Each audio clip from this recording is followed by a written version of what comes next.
Hello there, I am Utter Randomness and I have a new setup.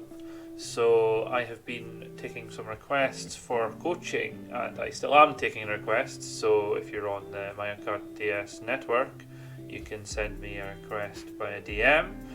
You should be able to find me there.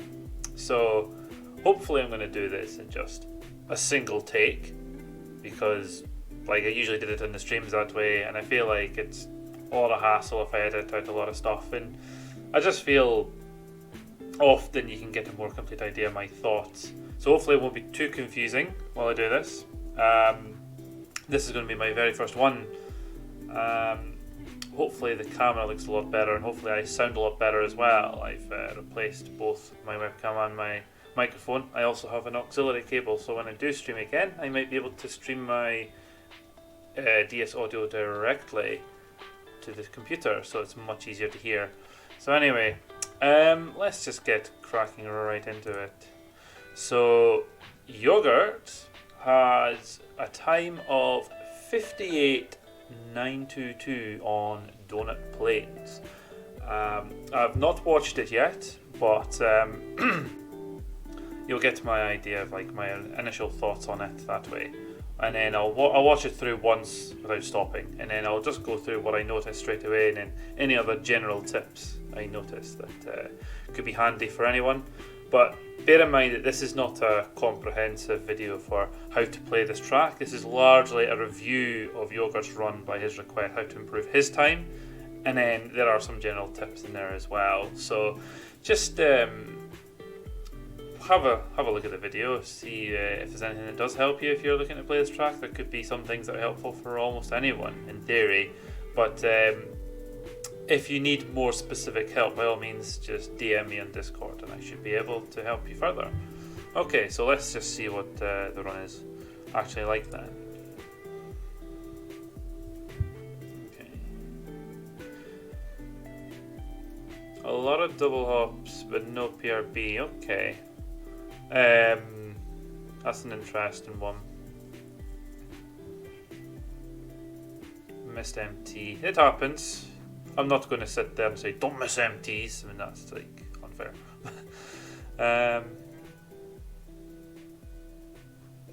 But yeah, there's something immediately I want to suggest, but I'll wait till this video is finished.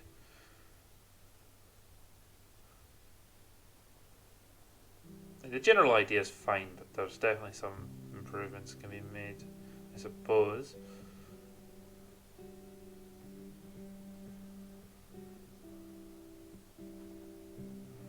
Okay.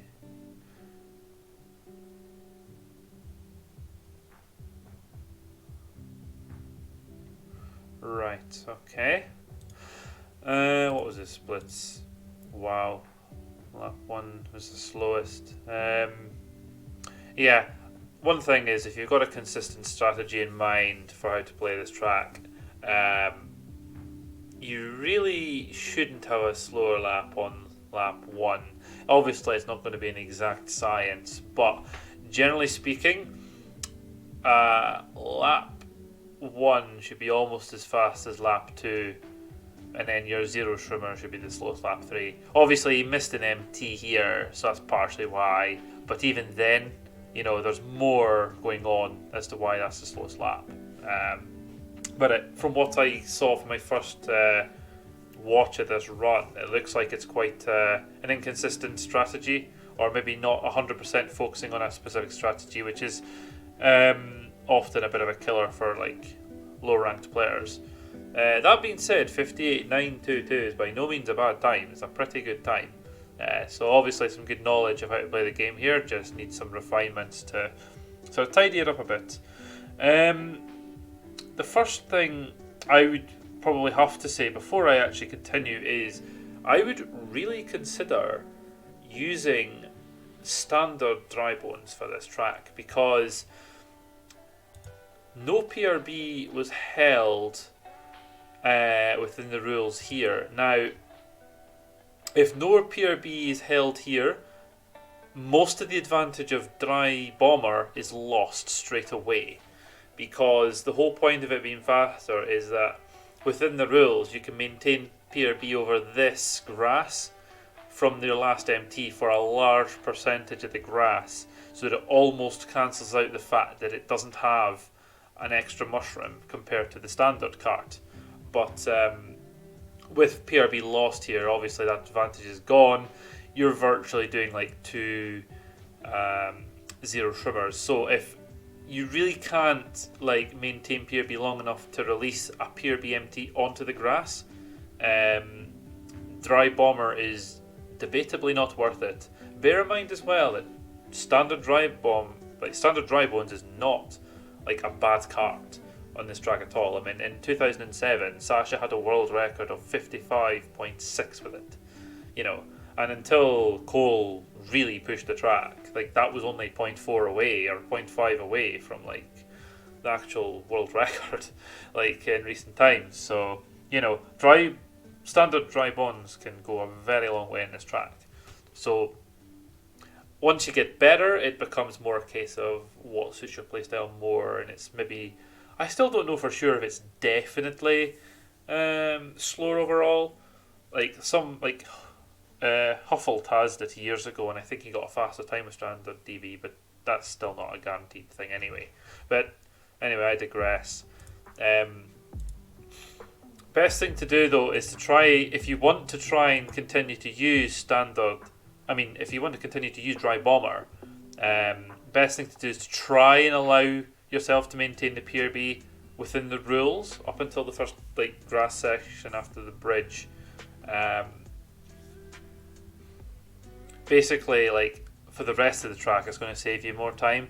Literally, the whole point is that grass patch I mentioned before is the only place where standard dry bones actually saves time.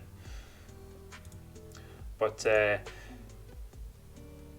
you're doing double hops, that's fine. Double hops is better than just using handling all the time under most circumstances. However, may sound counterintuitive to some of my coaching, but it's possible that you could use a bit of handling, not too much, but enough so that you can wind in your angle but still chain your boosts. Because although it might be initially slower, it becomes faster by the fact that when you get over the bridge, you are able to release an MT before you get in the grass, and then PRB still held, and then make sure you lose PRB before you release the next MT, otherwise the rules are broken. But I think shorten the gap between your MTs here by just using a little bit of handling instead of using double hops, and then you should be able, I think you still have PRB here, but you should be able to reach all the way here, maintain PRB with using a bit of handling instead of double hops. Unless you're higher level, even with Dry Bomber, double hop PRB isn't the easiest. But if you're still struggling to maintain PRB here, I definitely recommend switch to standard dry bones, because you'll get the extra shroom for lap 2 and 3, which may save you a lot of time. And if you're not getting PRB here with Dry Bomber anyway, it makes very little difference on lap 1. So anyway, another general thing I would say is if you're on the grass, you don't want to delay your MTs too much where possible with delayed double hops. Double hopping here is fine, absolutely fine, but I would just do a quick double hop. Try and change your boost as much as possible to reduce the downtime between MTs. I think the line's mostly fine. You want to balance it between being, reasonably far left that you get the road sooner, but not so far left that you go way offline. Because if you go too far to the left, you're just gonna waste time by driving a much further distance. It's probably not an easy, guaranteed way to confirm what's best, but if you're doing two MTs with a quick double hop, you should manage to time it so that you're able to hop out of this MT and be on the road. You don't want to be hopping out of this MT just on the grass. Your position's probably wrong or your timing's wrong, so just consider that. I would say you're a bit late releasing this though, because you're quite far onto the road by this point, and then it's going to set up, well, it's going to make the setup for this corner worse. Okay, that wasn't too bad, to be fair. I think this one was another one that's quite inconsistent, but I personally do the 2 MTs in the grass faster. This applies to basically all laps, but the ones where you're not got PRB or a shrim. So do them faster, and then if you're able to get your 2 MTs in time here, you can double hop onto the grass and have both your MTs here completed by about this point here. You can double hop around the corner and you can save a lot of time that way. Like, this is okay. I appreciate it might be quite difficult because your MT speed might be slower, but if possible, if you have this MT completed by releasing your previous MTs earlier, then you might be able to complete this MT in time, then hop around here, and that should save you a lot of time by virtue of the fact that you're hopping onto the grass at full speed rather than driving onto the grass and then releasing the MT. So you're at a lower speed for longer doing that, and then you're using more handling as well. If you do it right, you don't need much handling at all here. Missed MT is unfortunate. That's where most of the time was lost. Your entry to this part is good. Your general idea for this corner is good. You want to, roughly where the ghost is now, release your MT and hop around. You've kind of tried that, so that's good. Just where possible, try and be braver. Push yourself right up to this grass here, because you could be partially overlapping the grass and still not be losing speed at the rate you would on the grass, if that makes sense. So like, as long as your back wheels are on this grey part, you'll be at the speed of the grey part rather than the grass. Okay. Transition's not terrible.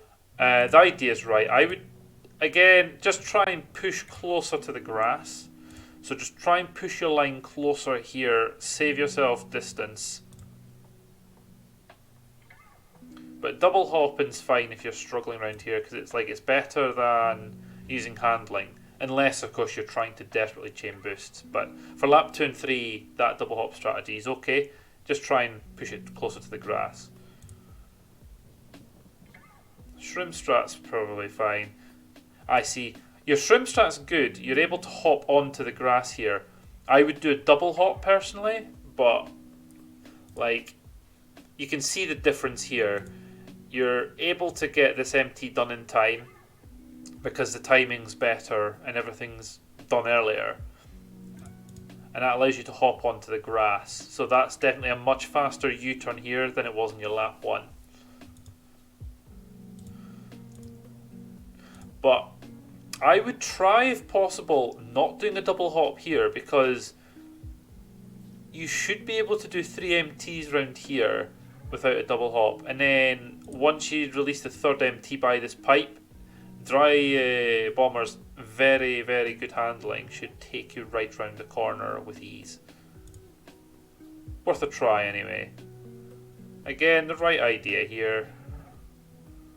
Just be a bit braver, push into the grass.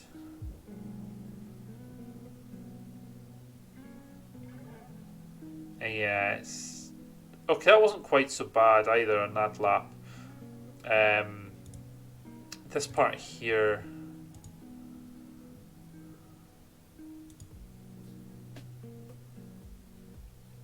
yeah, I'm just trying to think exactly what to do here, but I think it's just do a double hop if you can, rather than do this handling thing. Double hop into drift. You'll get this MT out earlier, then you should be able to get your 3 LMTs out in that corner, and that should give you a much better line.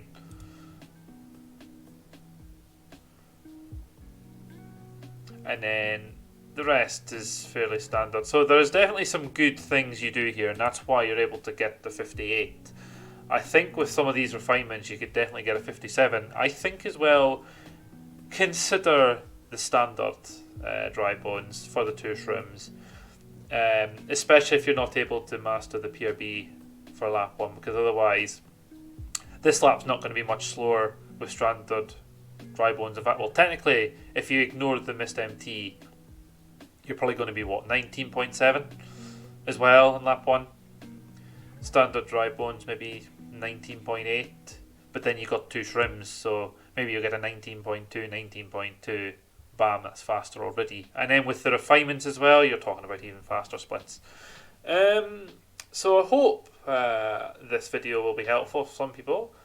I certainly hope Yoghurt finds help from this. I don't think I've got much more to say on this at this time. But if you have any questions, just leave a comment and I will try to answer as best I can. So thanks everyone for watching this. Please consider subscribing and also following my Twitch channel. I will hopefully be back within about 3 weeks once my internet changes. So take care everyone. See you later.